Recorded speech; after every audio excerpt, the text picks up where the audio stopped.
Começa agora mais uma edição do programa De Docente, o programa de TV da Seção Sindical dos Docentes da UFSM, a SEDUFSM. Aqui você confere temas relacionados à luta dos trabalhadores e dos movimentos sociais, com enfoque especial à categoria docente.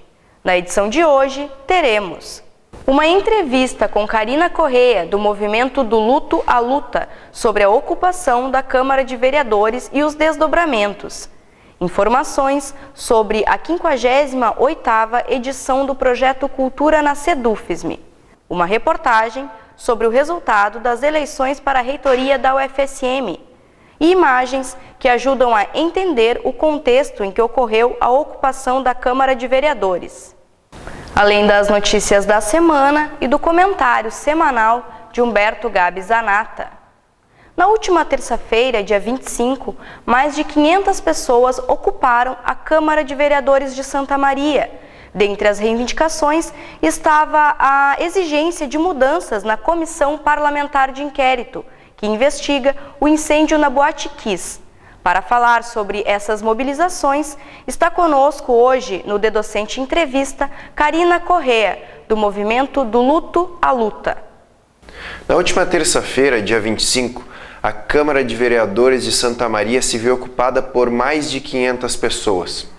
Os vereadores, acostumados às tribunas da casa geralmente vazias, estranharam toda aquela movimentação que naquele momento trazia diversas pautas.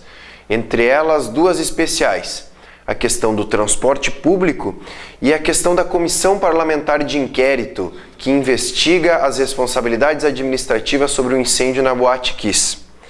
Com o passar do tempo, aos poucos, a ocupação foi ganhando corpo e organização, tanto é que só deixou a casa na última segunda-feira, dia 1º de julho. Durante esse processo, acabou surgindo o intitulado Movimento por Justiça, que trazia duas como as reivindicações centrais. A primeira delas seria a renúncia dos 3 vereadores da base do governo que compõem a CPI, que são as vereadoras Maria de Lourdes Castro e Sandra Rebelato e o vereador Dr. Tavores. A segunda reivindicação central do movimento seria a exoneração do procurador jurídico da Câmara e, coincidentemente, presidente do PMDB de Santa Maria, Robson Zin. Para falar um pouco sobre todo esse processo de mobilização, está aqui conosco hoje a Karina Correia, ela que faz parte do movimento do Luto à Luta, uma das entidades que protagonizou todo esse processo, toda essa ocupação da Câmara. Karina, para começar, obrigado a tua disponibilidade em conversar com a gente.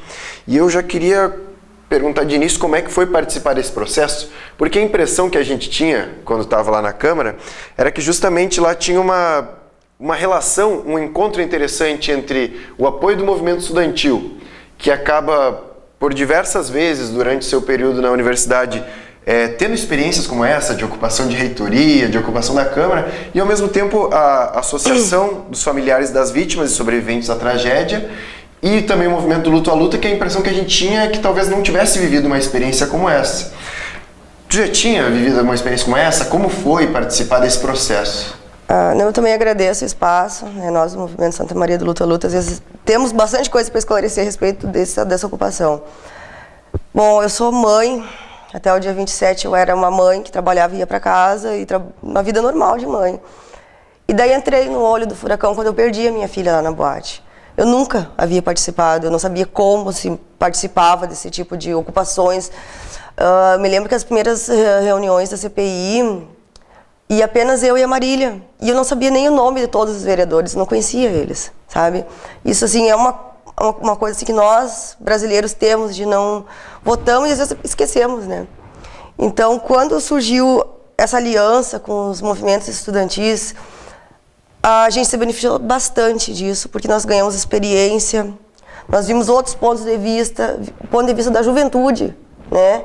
E eles ouviram o nosso.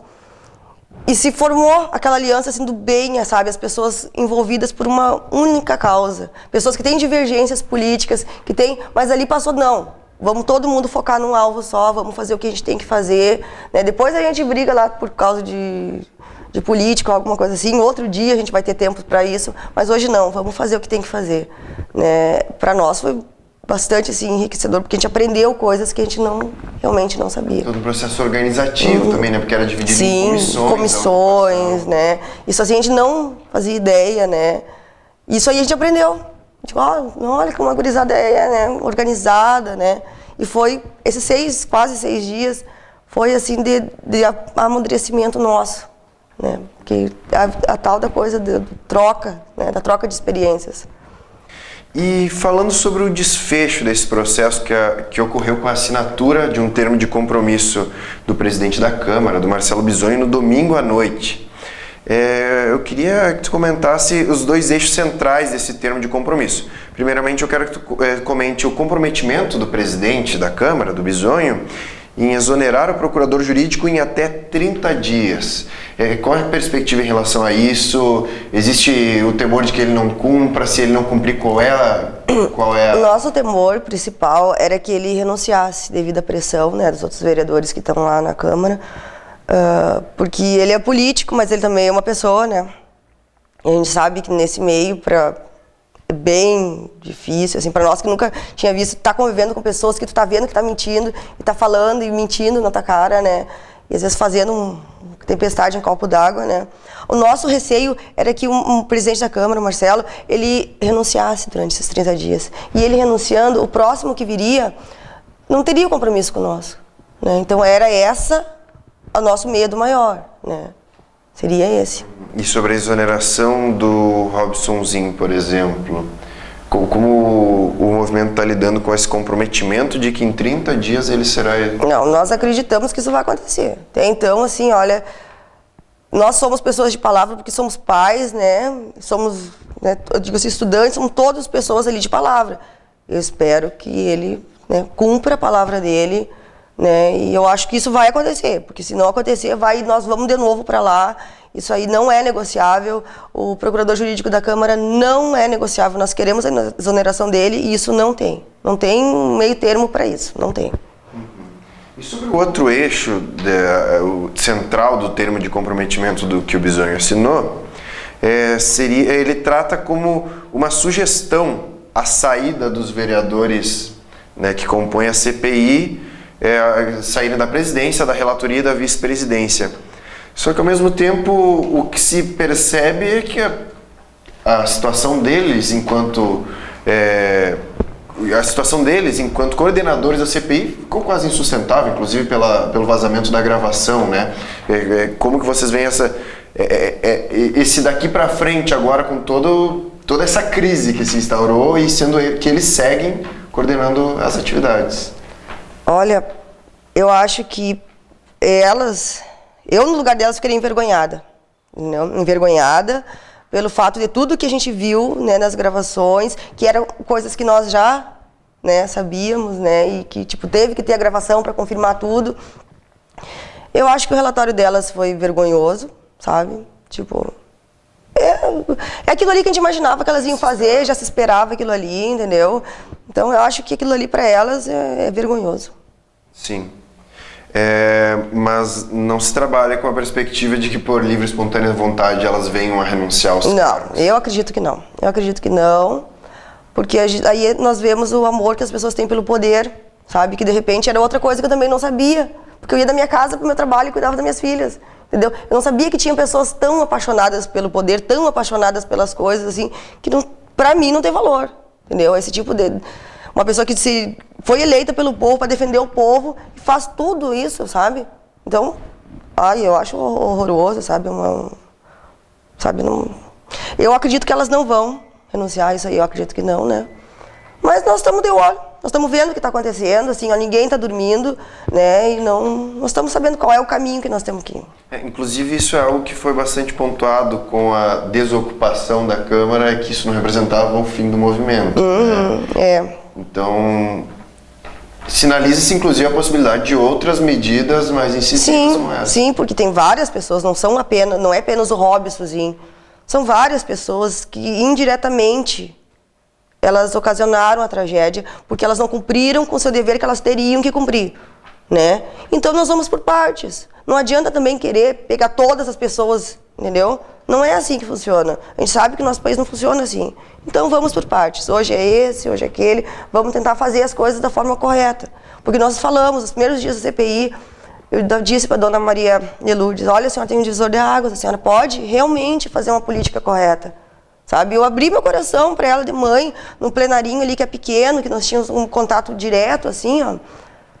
Sabe? Foi dada essa oportunidade por várias vezes, né? Tanto é a associação que botou o Jonas, o advogado lá, muito bom, gosto muito do Jonas, né? Que fez perguntas muito boas e depois eles desmereceram, dizendo que não foi aproveitado, né? Então, a gente deu chance, né? Tipo, a gente queria ver uma política correta, né? Já que aconteceu tudo isso, vamos mudar a política, vamos fazer uma coisa correta, séria, mas as pessoas elas não entenderam, né? Sim. E falando do movimento como um todo agora, daqui para frente, dessa experiência, no decorrer dessa semana mesmo, assim que acabou a ocupação, já ficou evidente que existe um comprometimento das duas entidades ligadas aos familiares das vítimas e sobreviventes com outras pautas também, inclusive nessa troca que a gente falou. Essa semana, por exemplo, teve a reunião do bloco contra o aumento pela redução da tarifa do transporte público, e as entidades também ligadas à pauta daqui estão envolvidas também nessas outras pautas. Qual é a perspectiva daqui para frente de que possa se expandir também as reivindicações para outras questões além?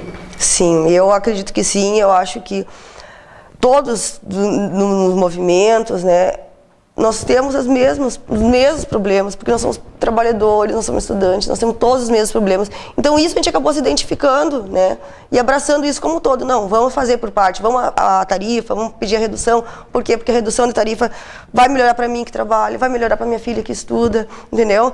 Então, vamos abraçar todas as causas que estão, sabe, que a gente viu que quanto foi benéfico para todos nós a união, sabe? E que unido a gente pode sim, sabe? Devagarinho a gente pode ir sim, eu acho que se consegue muito mais. O espaço está aí, as pessoas estão vindo, né? Então, eu acho que nós estamos no caminho correto. E vai vir. Essas parcerias que se firmaram vão surgir mais efeitos benéficos para todos nós. E, inclusive, o resultado positivo dessa pressão que mostrou que o povo ocupando a Câmara, eles se movimentaram, né? Sim, tipo, acorda, estamos acontecendo a política aqui, ó, entendeu? Vocês estão acabando com a política da nossa cidade, nós não queremos isso, né? Isso foi, né? Tá certo. Bom, hoje conversamos com a Karina Correia, ela que é do movimento do Luto à Luta, é uma das entidades que participou da ocupação da Câmara de Vereadores, né, reivindicando algumas questões referentes à CPI que investiga o incêndio na Boate Kiss, e que também está participando de todo um processo de mobilização que ainda vai gerar em torno de muitas outras pautas, como a questão do transporte público. Obrigado, Karina, e boa sorte na sequência desses processos de mobilização que devem seguir, né, daqui para frente. Não, eu que agradeço, nós, o Movimento Santa Maria do Luto à Luta, agradecemos, né? Agradecemos todos, né, que fizeram parte de tudo isso e que vamos seguir, nós estamos bem, assim, atentos, né, para as coisas que estão acontecendo. Tá certo, obrigado. Na madrugada da última quinta-feira, dia 4, encerrou-se o processo eleitoral para a reitoria da UFSM. A nossa equipe esteve lá e acompanhou o processo de apuração dos votos e o anúncio do resultado oficial. Depois de quase 2 meses de campanha, na madrugada dessa quinta-feira, próximo às 5h30 da manhã, o resultado oficial das eleições para a reitoria da UFSM apontou a chapa 1, com Paulo Burman e Baiardi como a chapa vencedora. Com um total de 13.603 votantes, a chapa 1 obteve 46,80% dos votos. Já a chapa 2, formada pelo atual reitor Felipe Miller e Dalvan Reinert, ficou com 35,30%. A chapa 3, de Eduardo Risati e Tomé Lovato, teve 17,90% dos votos. Para o primeiro vice-presidente da Regional Rio Grande do Sul, do Andes Sindicato Nacional, Carlos Alberto Pires, que participou das eleições enquanto membro da comissão eleitoral, o processo reafirma o caráter democrático e participativo da comunidade acadêmica da UFSM. Olha, acho que mais uma vez a universidade reafirma a sua convicção na crença do processo democrático, na ampliação, na consolidação das discussões que envolvem a universidade, nas propostas de uma universidade melhor, e acho que todos venceram. Após a divulgação do resultado, a equipe do DEDocente conversou rapidamente com o reitor eleito. Pela proposta que nós estamos defendendo, a proposta que nós apresentamos para a comunidade é uma proposta que a gente vem construindo há muito tempo. Não é uma coisa de agora, que foi montada para a eleição, coisa parecida. Não, a gente vem construindo e discutindo essas ideias que nós estamos defendendo e que a comunidade soube escolher o momento certo para defini-la como o modelo de gestão que essa universidade precisa e quer. Democraticamente, num processo aberto, franco, em que os candidatos tiveram a oportunidade de se manifestar e de dizer, é verdade que nós tivemos alguns momentos que não condizem com a real forma de fazer política que nós preconizamos e sobre a qual nós trabalhamos. Mas esses excessos a gente desconta, a gente perdoa. Nós vamos buscar, sim, o diálogo com todos os setores da instituição. Isso é uma conduta pela qual nós pautamos toda a nossa vida. O diálogo, a participação, o respeito, a ética e a responsabilidade sobre a coisa pública. Então, essas são as principais diretrizes, vamos dizer assim, que nós vamos buscar que oriente a nossa futura gestão. E já que o senhor falou sobre as diretrizes, quais o senhor acha que são os principais desafios, quais são os principais obstáculos que a sua gestão se propõe a ultrapassar agora? Nós temos que, basicamente, redimensionar o nosso quadro de servidores, docentes e técnico-administrativos de educação, para conferir uma qualidade de trabalho melhor, que possa resultar numa qualidade de formação, uma qualidade de ensino, de pesquisa e de extensão da nossa universidade. São pontos que precisam estar associados à ampliação e à qualificação da infraestrutura que nós temos. Parece que nós fomos, ao longo do tempo, assumindo uma visão um tanto quanto reducionista, porque público tem que ser pequeno, tem que ser feinho, tem que ser um puxadinho. Não. O serviço público tem que ser de qualidade, porque a população merece ser tratada com essa qualidade. Isso depende de uma articulação muito forte da gestão, com todos os setores da sociedade, com os movimentos sociais, com os partidos políticos, com os empresários, enfim, com as instituições gerais da nossa sociedade. Nós trabalhamos como universidade em função da sociedade. Estamos aí para oferecer as respostas que a sociedade precisa e deseja. Então, a receita é simples, não tem nenhum milagre para se fazer assim.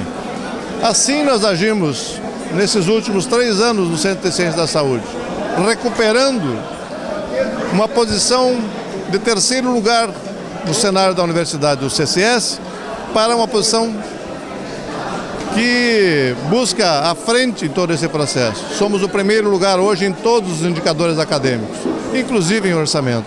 Quer dizer, em cima de estabelecer uma relação mais próxima com a comunidade, oferecendo as respostas que se tem, em cima do diálogo, do trato com as pessoas. As pessoas constituem a centralidade da universidade. E é assim que nós vamos tratar o assunto e a questão toda que envolve a gestão da instituição. Professor, e para encerrar, como nós falamos especificamente da assessoria de imprensa da SEDUFSM, como a sua gestão enxerga a relação da reitoria com as entidades representativas das categorias? Precisa ser recuperada. Essa também parece que está pautada sobre alguns preconceitos. Nós podemos muito bem sentar e conversar com as entidades representativas. Isso não significa que a gente tenha que concordar em todos os momentos. Gestão da universidade é uma gestão para todos. Ela não pode ser focada num segmento ou numa entidade representativa ou não. É uma gestão para, em primeiro lugar, a comunidade como um todo se faz objeto da gestão. E as entidades fazem parte desse contexto e serão tratadas, recebidas e terão o diálogo, terão o espaço, terão o respeito da nossa instituição. Não há dúvida nenhuma que as coisas vão ser tratadas neste nível de presença e participação. Na última quinta-feira, dia 4 de julho, diversas entidades representativas estiveram reunidas na sede da SEDUFSM para discutir uma atuação conjunta no dia 11 de julho, data indicativa para uma greve geral no Brasil. As entidades debateram, para além de suas pautas específicas, aquelas de caráter classista que englobam as diferentes categorias às quais representam. Uma grata surpresa que nós tivemos aí uma reunião extensa com mais de 15 representações sindicais, todas elas relacionadas a diversos sindicatos presentes na nossa cidade, como, por exemplo, o Sindicato dos Rodoviários, o Sindicato da Alimentação, o Sindicato a SUFSM, a SEDUFSM, o Sindicato dos Professores Municipais, o SIMPLO, o CEPERGS, enfim, e outras entidades. E essas entidades, então, mobilizadas, de certa forma, para que se fizesse um movimento, aproveitando essas ondas de mobilizações sociais que nós estamos passando no Brasil, mas que fizesse um movimento com centralidade da luta, que envolvesse diversas centrais sindicais, que não fosse um movimento de uma central sindical apenas, mas que envolvesse os interesses de todas as centrais sindicais, mas principalmente acima desses interesses, o interesse dos trabalhadores.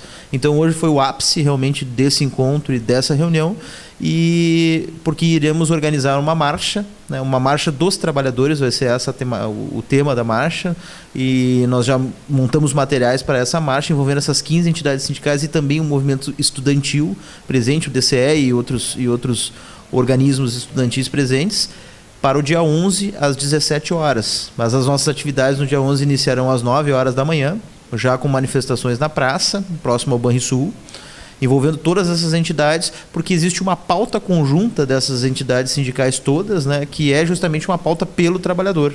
A gente fez essa reunião com o objetivo da unidade da luta dos trabalhadores, né, independente da esfera, puxada a nível de Brasil por todas as centrais sindicais, para que o povo possa reconhecer e participar das bandeiras que há muitos e muitos anos estão na rua, né?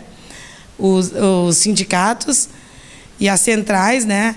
Inclusive grandes conquistas que a gente tem hoje na classe trabalhadora foi devido a essa luta de muitos anos, e aqui em Santa Maria conseguimos reunir todos os sindicatos, né? Independente da maioria dos sindicatos, independente da filiação das centrais, e eu acho que vai ser uma grande atividade no dia 11. A próxima Assembleia Geral dos Docentes da UFSM será realizada na terça-feira, 9 de julho, e tem como pauta principal a escolha dos delegados que representarão a SEDUFSM no 58º Conselho do Andes, o CONAD, que será realizado aqui em Santa Maria entre os dias 18 e 21 de julho. A Assembleia será realizada no Auditório Sérgio Pires, no campus da UFSM, e tem como primeira chamada às 13h30 da tarde. Seguindo a proposta de trazer para debate temas da atualidade, a 58ª edição do projeto Cultura na SEDUFSM teve como temática central a redução da maioridade penal. A atividade, realizada no último dia 26 de junho, às 19 horas, no auditório da SEDUFSM, teve como participantes o delegado regional de polícia de Santa Maria, Marcelo Arigoni, o médico especialista em jovens e adolescentes, José Otávio Binato, o professor do Centro de Educação da UFSM, Guilherme Correia, e o advogado criminalista e professor de Direito Penal da FADISMA, Bruno Seligman de Menezes. Na coordenação da mesa esteve o professor do Departamento de Direito da UFSM e primeiro secretário da SEDUFSM, Jerônimo Siqueira Tibuchi, que avaliou a atividade como extremamente positiva. Eu acho que os últimos debates promovidos pela SEDUFSM têm sido muito oportunos, porque na realidade eles não são pautas escolhidas somente em relação à pauta sindical. São pautas sindicais, são pautas de movimentos sociais, são pautas que são feitas uma análise do clamor atual, né, dessa nossa sociedade, e a possibilidade de discutir essas questões tão caras a nós. Esse debate sobre a redução da maioridade penal, ele foi um debate muito importante, porque foi um debate que permitiu diversos olhares. Então essa diversidade de olhares do debate permitiu uma análise muito multidisciplinar do tema, né, utilizando educadores, juristas, responsáveis por instituições de segurança pública, enfim.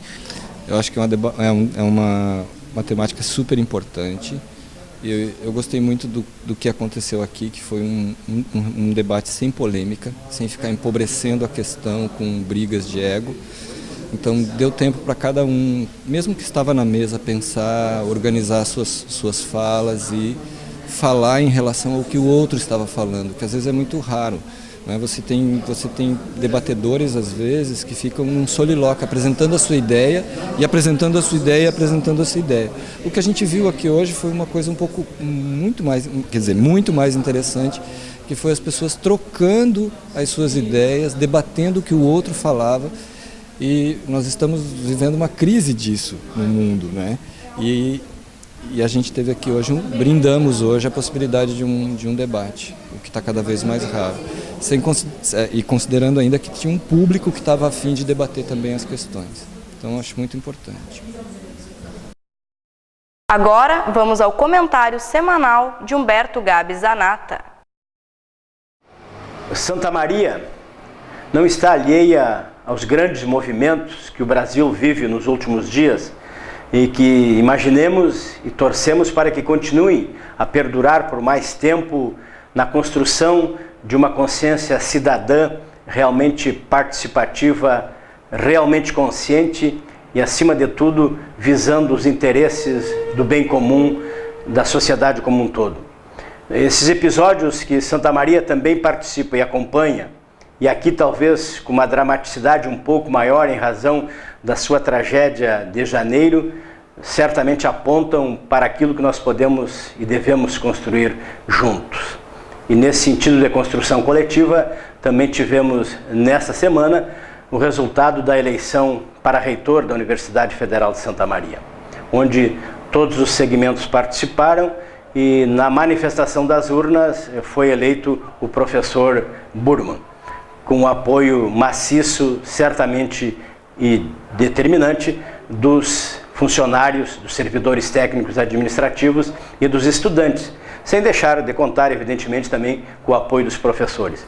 E certamente a concorrência do professor Felipe e do professor Risati demarcaram esta pluralidade que deve ser a característica de uma universidade, não apenas pública, mas de uma universidade que quer ser fonte do conhecimento, fonte da cidadania e fonte da participação. Assim como este nosso programa Docente Decente.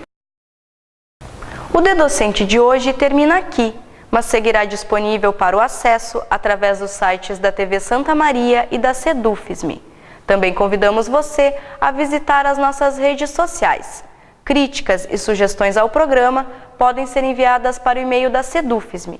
E para encerrar o programa de hoje, exibiremos um vídeo com imagens coletadas durante a ocupação da Câmara de Vereadores e que ajudam a entender um pouco desse processo de mobilização que marcou a cidade.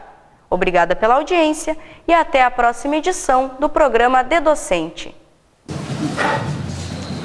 Aos 30 dias do mês de junho de 2013, na Câmara Municipal de Vereadores de Santa Maria, cito a Rua Vale Machado, número 1415, reunidos um movimento denominado Movimento por Justiça, neste ato representado pelos senhores Aderbal Alves Ferreira, Flávio José da Silva, Gabriel da Silva Vacari, Leandro Torres Ribeiro, Alídio da Luz Silva, Alex Barcelos Monayar, Dr. Rodrigo Dias de Moura, OAB-RS número 87648, representante jurídico do movimento, que ora ocupa a Câmara Municipal de Vereadores de Santa Maria em regime de protesto, e o presidente da Câmara, vereador Marcelo Zato Bisonho, diante do testemunho do presidente da Ordem dos Advogados do Brasil, seção do Rio Grande do Sul, subseção de Santa Maria, Péricles Lamartine Palma da Costa, vereadores João Ricardo Vargas, PSDB, Werner Hempel, PPL, Jorge Trindade, PT, Daniel Diniz, PT, e das demais pessoas que subscrevem, firmam este pacto em caráter irrevogável e irretratável, conforme as seguintes condições, a saber: número 1.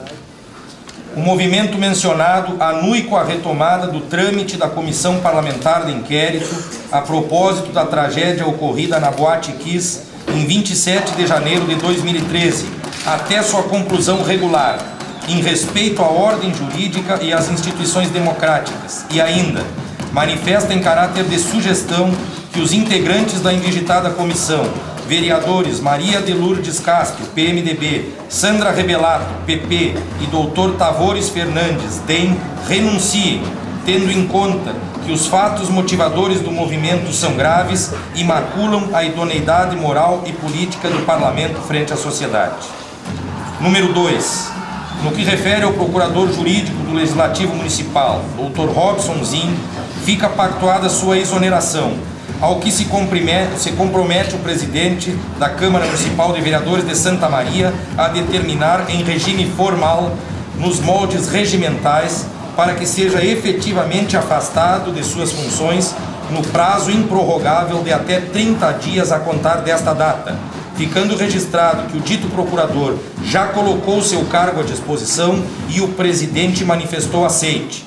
Tudo pelas razões elencadas em nota de manifestação pelo movimento, publicizada em 28 de junho de 2013 via imprensa geral, cujo teor fica anexado ao presente instrumento. 3. Compromete-se o movimento a desocupar as dependências da Câmara Municipal de Vereadores de Santa Maria até às 12 horas do dia 1º de julho de 2013, permanecendo tão somente equipe responsável pela recuperação e conserto dos bens eventualmente dilapidados durante as atividades em tela. Tarefas estas que deverão se encerrar na quarta-feira, dia 3 de julho de 2013. 4. O presidente se compromete ainda a permanecer no cargo que ocupa na mesa diretora do Parlamento Municipal, minimamente pelo lapso temporal necessário ao cumprimento da integralidade das disposições constantes neste instrumento. Assim, justo, pactuado, exaustivamente discutidos e elucidados os termos desta avença, firmam a presente em 2 vias de igual teor, valor e forma, na presença de todos os anteriormente indigitados, comprometendo-se mutuamente ao fiel cumprimento de todo o entabulado para, ato contínuo, ser lida diante de todos os presentes em plenário e disponibilizados à imprensa geral.